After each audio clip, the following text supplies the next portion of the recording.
this morning. Amen. Genesis chapter 21. Genesis chapter 21.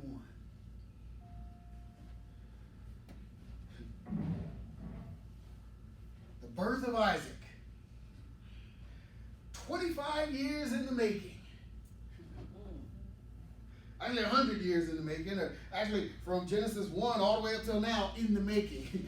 But the birth of Isaac. Abram and Sarah went through so much getting to this point.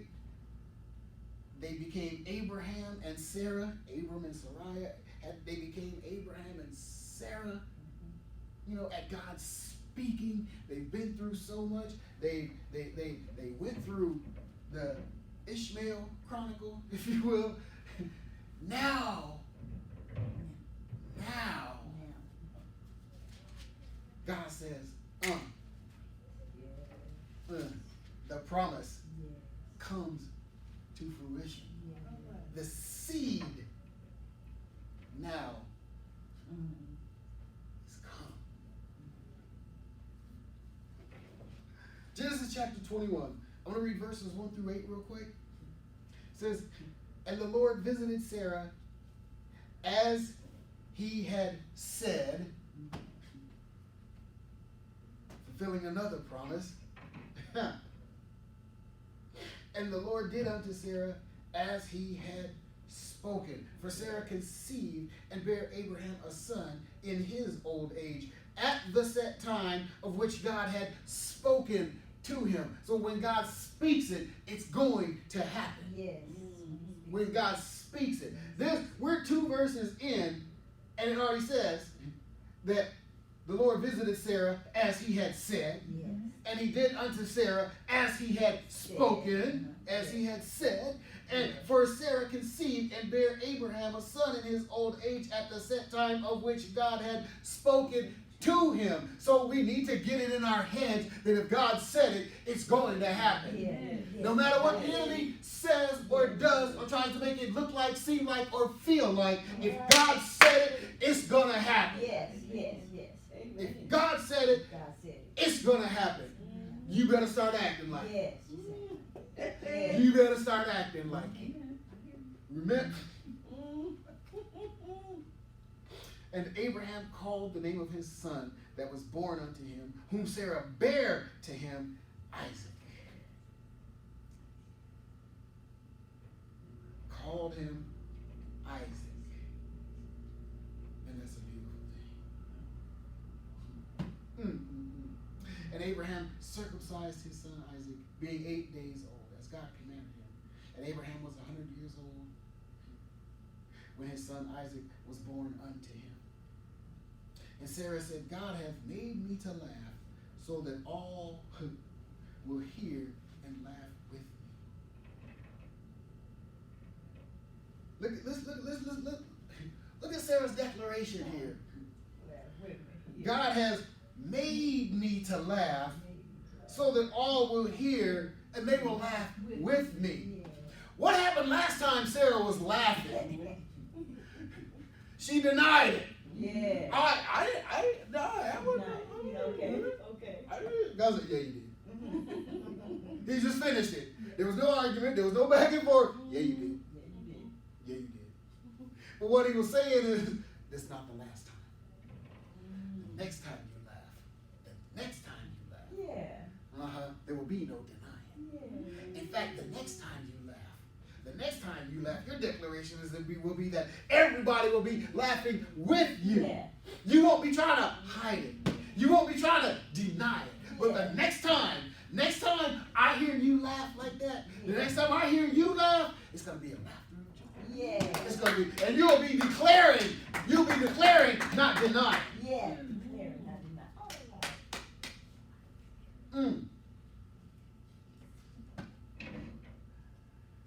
And she said, who would have said unto Abraham, that Sarah should have given children suck? For I have borne him a son in his old age. All that other stuff, all that frustration, from being past due, all that other stuff, gone.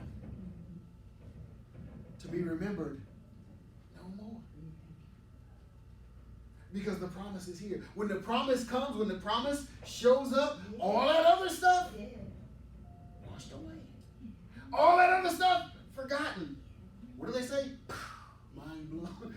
All that other stuff is gone now. Has no room, has no place. For I have borne him a son in his old age, and the child grew and was weaned, and Abraham made a great feast the same day that Isaac was born. It turned her laughter into laughter. A laughter that she could now declare instead of deny. A laughter that she wanted to share so that the others would hear and laugh with her. See, before it was kind of a concealed laugh that I don't think anybody else heard because nobody else made point of it except God. Why did Sarah laugh? Why did she laugh? I didn't laugh. Yeah, you did. Yeah, you did. But now she's declaring. She's not denying. She's declaring and sharing the laughter that God has brought into her life.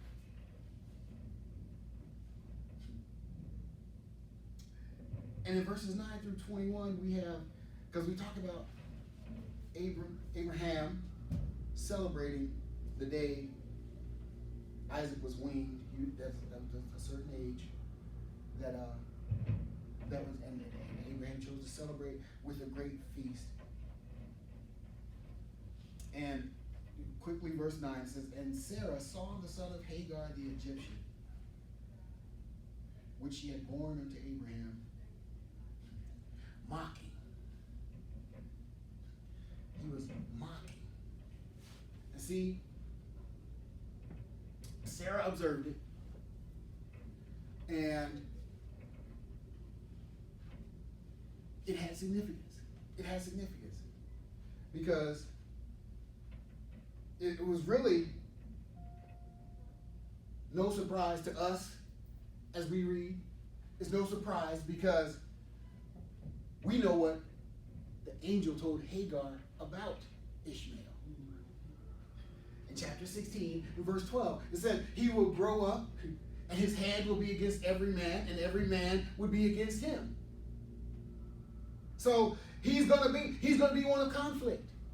He's going to be one who's against everybody, and everybody's going to feel like they're against him. So, right here, Ishmael is just being who Ishmael is. He's a factor of the flesh. Factor of the flesh. The factor of the flesh works against the product of the promise. The factor of the flesh is always going to work against the promise of the promise. See, the factor of the flesh can only be what the flesh is. Can't be any greater than what the flesh is.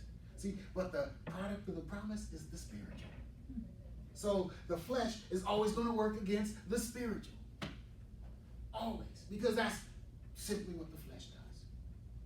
That's simply what the flesh does. Verse 10, wherefore she said unto Abram, cast out this bondwoman and her son, for the son of this bondwoman shall not be heir with my son, even with Isaac. And the thing was very grievous in Abraham's sight because of his son. And God said unto Abraham, let it not be grievous in thy sight because of the lad, and because of thy bondwoman. And all that Sarah had said unto thee, hearken unto her voice. For in Isaac thy seed shall be called. So, remember last time when Sarah came to Abram about Hagar and her actions. It was Hagar coming against Sarai at the time. And Abram said, she's your handmaid, you deal with it. She's your handmaid, you deal with it. And so Sarah dealt with it. Hagar fled and was sent back in. The angel told her, angel of the Lord, pre-incarnate Christ, told her, go back, but be submissive. Change your ways, and you'll be treated differently. God tells us that too sometimes. When we try to run from where he has us, where he's placed us for his purpose, you go back, but be submissive. Yes. And the way you're being treated will change. But see, here, Abraham knew what to do right away. In that situation, Abraham's like, look, it's between you and Hagar. You handle it. But see, now, Sarah comes to Abraham with the problem that it's not between her and Hagar anymore. Now, the factor of the flesh is coming against the product of the promise. See? It's not between Hagar and Sarah. It's not between Ishmael and Sarah. It's between Ishmael and Isaac. This factor is coming against the product of the promise. Because she even said, he will not be heir. He shall not be heir with my son, even with Isaac. She simply stated what God has already spoken. She's reiterating. She already knows that. Look at the transformation. Look at the transformation. 13 years. She went from maybe God will bring about my son through Hagar. 13 years later, after God has manifested the promise, she's able to stand and declare, oh no. That's good. Oh no. That's good. Yeah. He will not. Yes. He will not. He will not. Not with my son. Yes. Not with Isaac. Yes. And this thing was very grievous in Abraham's sight. Because of his son, because of Ishmael. Ishmael was not the product of the promise. He was the factor of the flesh, but he was still Abraham's son. Yes. He was still Abraham's son. So Abraham is now, he is brought into, there's a conflict within Abraham. What do I do? What do I do? And God said, let it not be grievous in thy sight because of the lad. And because of thy bondwoman. And all that Sarah hath said unto thee, hearken unto her.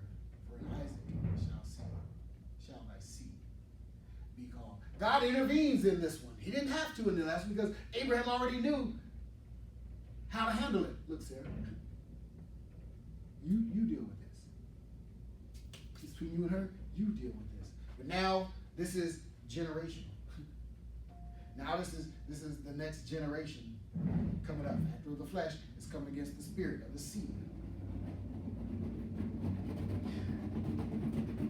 And God tells Abraham, and also the son of the bondwoman, will I make a great nation because he is thy seed. Yes. Basically saying that because the promise of God to Abraham was so strong that even the factor of the flesh would become a great nation. Yes. He would become a great nation too. Yes. And we know that he would have give birth to 12 princes, whereas Isaac would produce kings. So he would. God says that he would become a nation. Says that he would become a nation. Simply because that's how strong the promise of God was on Abraham. It says Abraham rose up early in the morning and he took bread and a bottle of water and he gave it to Hagar, putting it on her shoulder. On her shoulder and the child, and sent her away And she departed unto Beersheba, and wandered in the wilderness of Beersheba. And the water was spent in the bottle, and she cast the child under one of the shrubs, and she went and sat over against him a good way off, as if it were a bow shot. For she said, let me not see the death of the child. And she sat over against him, and lifted up her voice and wept. And God heard the voice of the lad. And the angel of God called to Hagar out of heaven, and said unto her, what aileth thee, Hagar? Fear not, for God hath heard the voice of the lad where he is. Arise and lift up the lad, and hold him in thy hand, for I will make him a great nation. A great nation.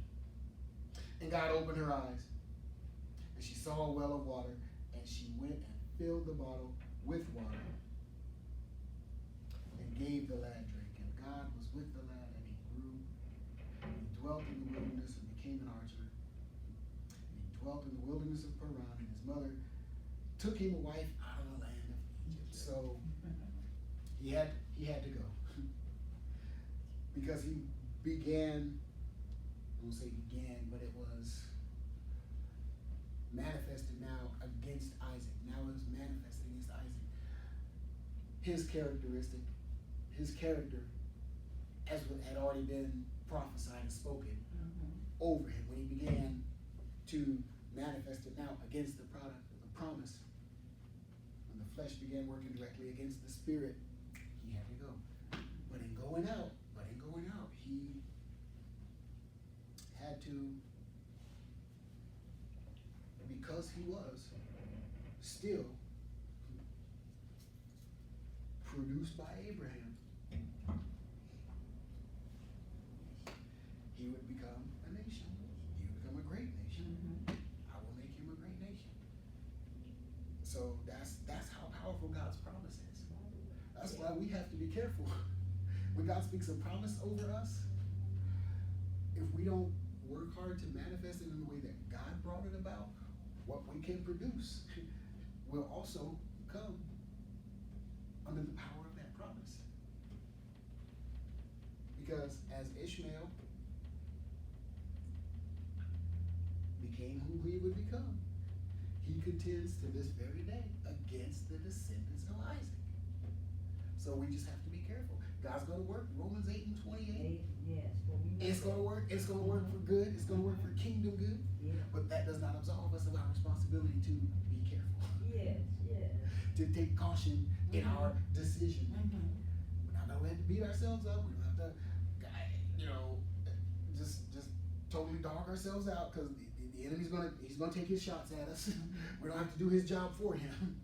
But it is up to us to walk in wisdom. So it's up to us to exercise what God gives us in carrying out what it is that he has promised to us. And then through verses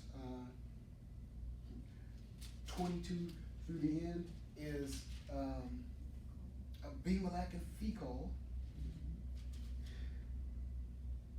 seeking alliance with Abraham. Abraham was so blessed that people wanted to align with him. People wanted to unite and join with him. They're not dumb. This man is blessed. This man got something going on. This man has a God. He's been watched over. He's been kept. Abimelech definitely knows. Even there's something about Abraham where he can lie to me, but God threatens me. I need to be on this man's side. I need to be on this man's side. And I kind of giggled a little bit. Verse 22 says, and it came to pass at that time, Abimelech and Phicol, the chief captain of his host, spake unto Abraham, saying, God is with thee in all that thou doest. Oh yeah, I remember. I remember. I know God's on your side. I need to be on your side. Now, verse 23, now therefore swear unto me here by God that thou wilt not deal falsely with me, nor my son, nor my son's sons, but according to the kindness that I have done unto thee, thou shalt do unto me, and to the land wherein thou hast sojourned. All right. Now remember last time, okay? You didn't tell me the truth, and it almost cost me. You're not gonna do that again, are you? All right. Now that's not throwing it back in his face. That's saying, look now, okay? I'm here. I'm good. I ain't trying to take nothing from you. I want to be on your side. You're gonna deal straight with me, right? Okay. Just got a little giggle from that. And Abraham said, you know what? Abraham said, yeah, I swear. It's all good, bro. He says, and Abraham reproved Abimelech because a well of water, which Abimelech's servants had violently taken away. So they came and took a well that Abraham had dug. And Abimelech is actually here to get that right, because he knew that in his innocency, that he, quote unquote innocency, that when he took Sarah and God threatened him after being deceived by Abraham. So now this well has been taken. So he knows that God is with Abraham. So he really don't want to get on God's bad side. He really doesn't want to get on Abraham's bad side. So Abimelech says, I wot not who have done this thing, neither didst thou tell me, neither yet have I heard of it but today. He's like, I didn't know anything about this. All right. I didn't know that. Yeah. I didn't know about it. I didn't tell them to do that. Okay, we're gonna get this straight right now. Yes. We're gonna get straight. You're gonna deal honestly with me, okay? I'm letting you know. I ain't know nothing about this. I ain't know nothing about this. We're gonna make this straight. Because I know you, and I know the guy you deal with. I'm not trying to die over a well. Not having this. Not having this. And Abraham took sheep and oxen and gave them unto Abimelech, and both of them made a covenant. And Abraham said, 7 ewe lambs of the flock by himself. And Abimelech said unto Abraham, what mean these 7 ewe lambs which thou hast set by themselves? And he said, these 7 ewe lambs shalt thou take of my hand, that they may be a witness unto thee that I dug this well. This will be your reminder. This will be your remembrance that I dug this well. Wherefore he called that place Beersheba, because they swear both of them. Thus they made a covenant at Beersheba. Then Abimelech rose up and Phicol, chief captain of his host, and they returned to the land of the Philistines. And Abraham planted a grove in Beersheba, and they called there on the name of the Lord, the everlasting God. And Abraham sojourned in the land of the Philistines many days. So Isaac was born. Sarah is declaring a laughter that she wants to share. Ishmael begins to mock Isaac. He gets sent away, but he gets sent away not as a banishment, not as a punishment, but he goes out to become what it is spoken that he indeed became. And after that, the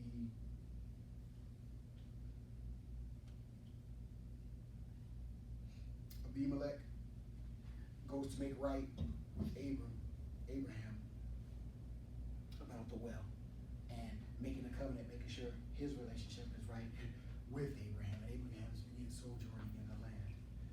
And the one significant verse sticks out that I really want to, that God just laid it on my heart to expound upon here. And it's verse 14. And Abraham rose up early in the morning and took bread and a bottle of water and gave it unto Hagar, putting it on her shoulder and the child, and sent her away. And she departed and wandered in the wilderness of Beersheba.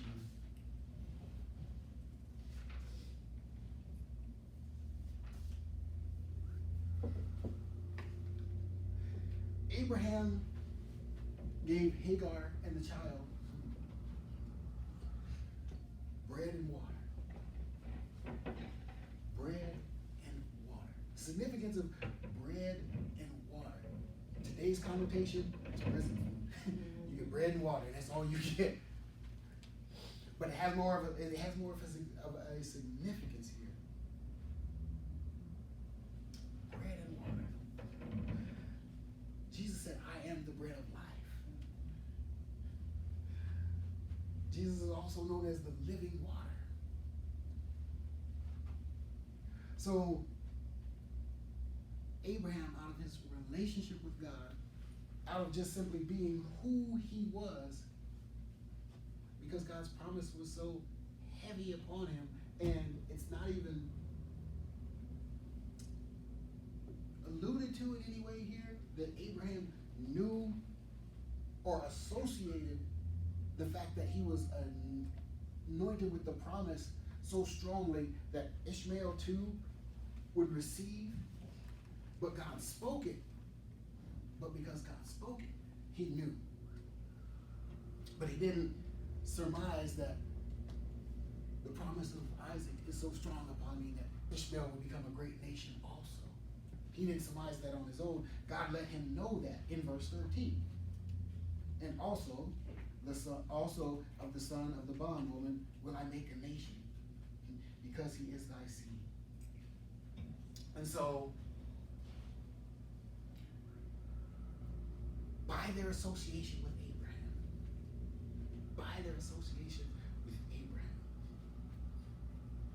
they're leaving out what they're leaving out with the bread of life and living water. Hagar, to a point, had to have been something of a believer. Because when she fled Sarai the first time, pre-incarnate Christ came and spoke to her. And she recognized that it wasn't just an angel. She says, you have spoken, Lord. You have spoken, Lord. So she recognized. And she obeyed the angel. She obeyed the pre-incarnate Christ as he spoke.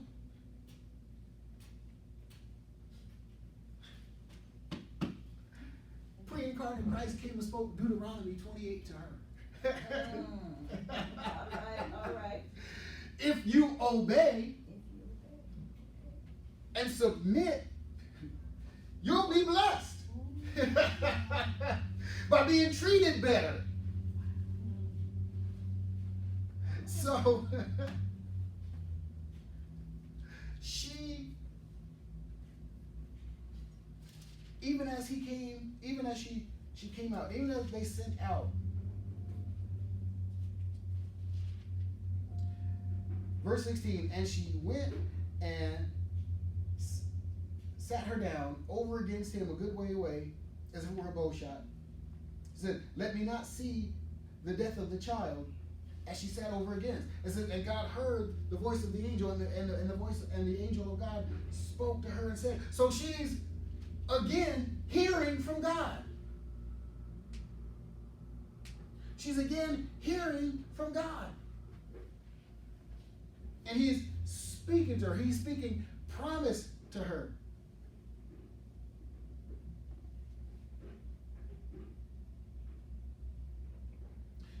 And God heard the voice of the lad, and the angel of the Lord called to Hagar out of heaven and said unto her, what aileth thee? What's wrong with you? Fear not. Fear not. That's his word to believers. That's his word to those who trust him. Okay. He didn't send that word out to unbelievers. He sends that word out to those who know him, who know of him in Old Testament reference terms, if you will. Fear not, for God hath heard the voice of the lad where he is. Arise and lift him up. Here's the significance. We're making a quick comparison here.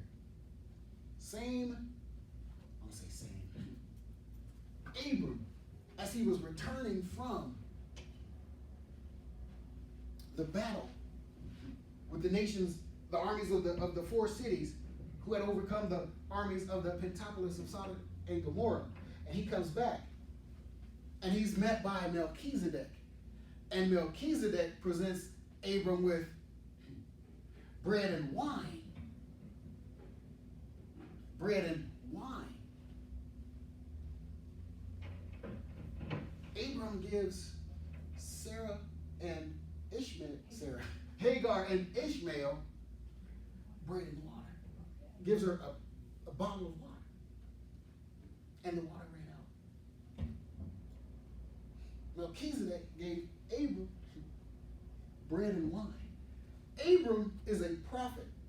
And with the association of Hagar and Ishmael, and for what was spoken over Ishmael, and the ended association of Hagar with Abraham's camp, Abraham's influence, Abraham's teaching. That's why the bottle of water ran out. Because their association with God would run out. Because verse 20, and he dwelt in the wilderness of Paran, and his mother took him a wife out of the land of Egypt. And we know that Ishmael, being who he is, being what his character said he was going to be, his association with having been raised under Abraham, you know he heard the word. You know he was taught about God. Because it was Abraham. And God spoke that about Abraham, that he would command his household and that they would obey. But when they got put out of the household, for the reasons that they did, and when he and his mother, when she gets a chance, she took him back to the land of Egypt and got him a wife out of the land of Egypt. So his association now with God, just like the bottle of water ran out, his association with God ran out. And Ishmael is, I'll say, traditionally known as, basically, this is where the religion of Islam came from. Because in their teaching, it was Ishmael that was put on the altar and not Isaac. Because Ishmael was the chosen son. You see? But reeling it back just a bit. Abraham, he was a prophet, and he offered bread and water. He offered the bread of life and the living water. But they would come to an end in the significance of the bottle of water running out. Melchizedek presented bread and wine. Same bread of life. But he presented wine. How is it that he was able to present wine? Where Abraham could present could present the living water. Because Melchizedek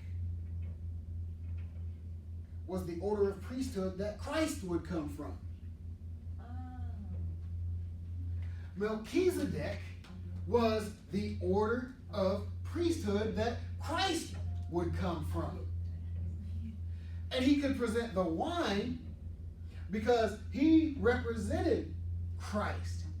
And as the wine, how do we get the wine? Remember the wedding at Cana? Remember what Jesus' first miracle was? Water to wine. Water to wine.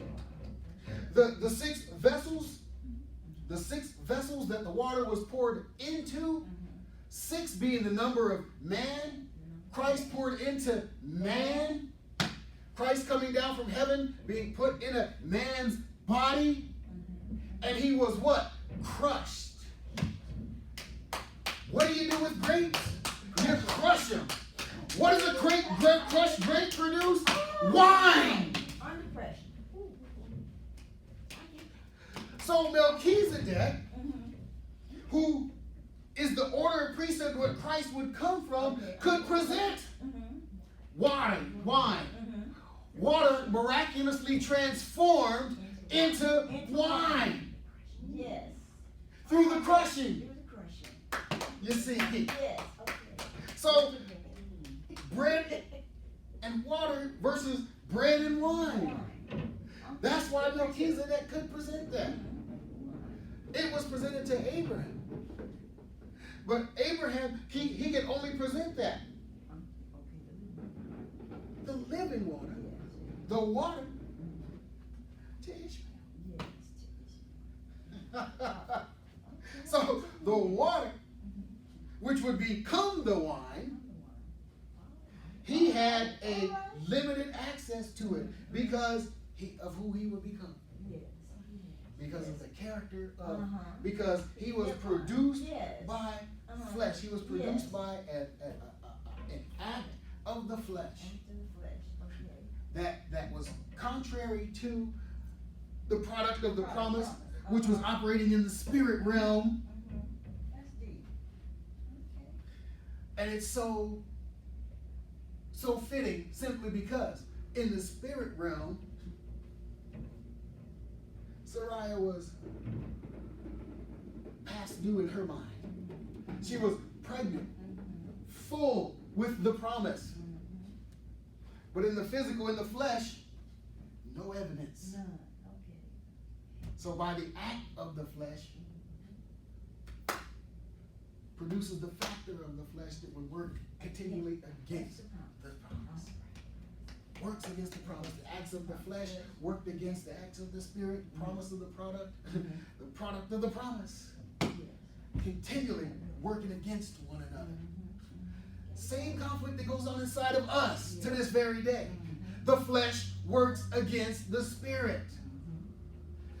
Spirit works against the flesh.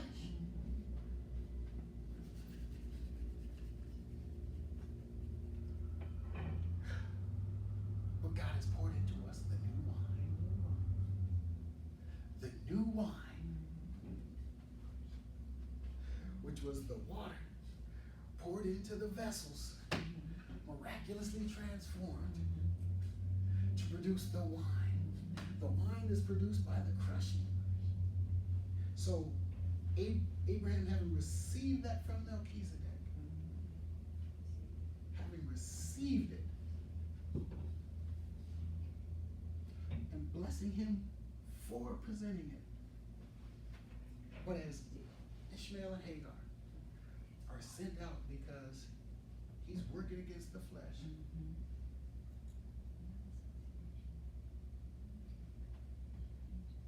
He had just enough to get him to where they had to go.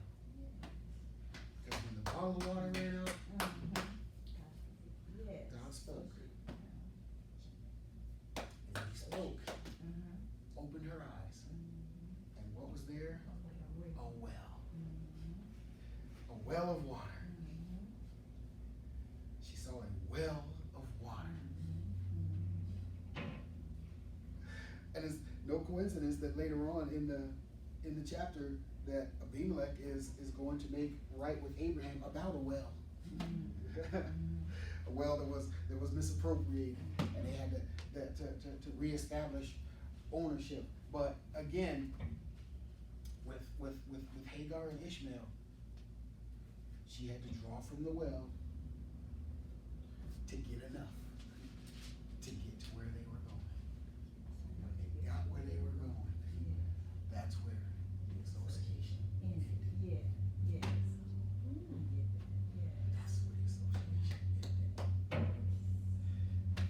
They can only do but so much. They can only do but so much. And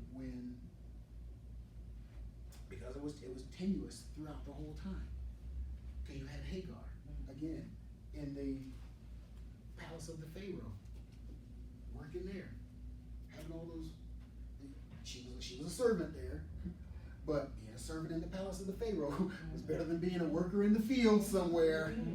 you're free and all of that. No, you can come and go when you want to, but if you're even a servant in the palace of the Pharaoh, there's still something to that. But here she is, now she's traded along with animals, servants, and all of that. She's traded for Sarah. And then Sarah gets given back. And she's not returned to the palace. She's traded, so now she's got to go away from her homeland. She's taken away from everything she knows. And now she's working for this person now. And so now this person presents her to her husband to have a child because she can't. And she conceives, begins to act up.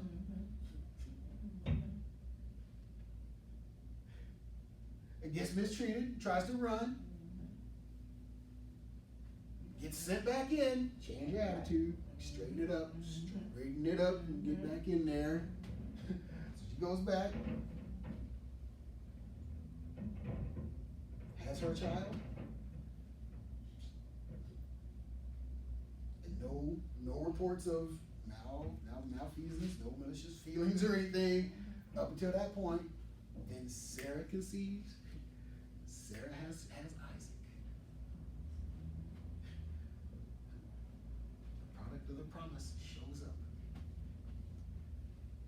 The factor of the flesh begins to be what the factor of the flesh is. Gotta go. Now you just worked your way out, which is all part of God's plan anyway. Because he already spoke how Ishmael would be. He already knew. He already spoke how Ishmael would be. And so, when Ishmael begins to become what it is he's going to become, he's sent out, promised to be a nation, even says a great nation, later on. But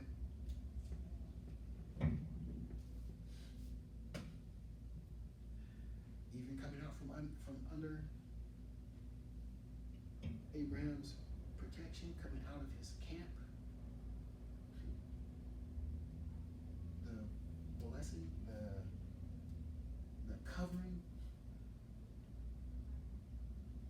the living water lasted long enough to get it to where Yes. he began to become what it was spoken that He would be. he would become. Yes. Yes. That's the power of the word. That's the power of the word. Bread and water versus bread and wine. And we see the significance there because Melchizedek presented Christ. And it's kind of like, well, he did it backwards because Christ hadn't come yet. No, Christ already was. In the beginning was the Word, and the Word was God. He's the same Christ. Same Christ. He hadn't yet been crushed. But because God's plan was already spoken and was already in play, it had already basically happened except for the shouting. Because God knows the end from the beginning. And so that was the beauty of it, seeing how the living water sustained him. The living water kept him. The bread of life. The bread of life is the bread of life. The bread of life didn't change from the Old Testament to the New Testament. The living water, the well of water. Just listen to that song. On the way here. I believe I'll take a drink from the well. I would sing that. But here it is. That great connection where we can see Jesus through all of this. The living water. And how the living water miraculously became wine. But it was the wine that was presented to Abram, but he presented the living water.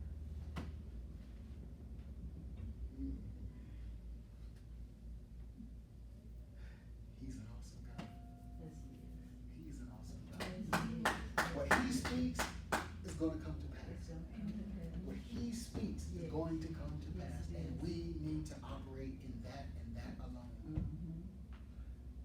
less, anything less is disrespect. We don't want to treat God like that. We sang the song, you comfort me, you counsel me, Yeah. and I'm amazed that you still call me friend. We should still be amazed. We should still have that amazement. When he speaks, know that it's going to happen. See, there's that knowing again. We get to that point of knowing. We gotta be in a point of knowing. Because in a knowing, there's a standing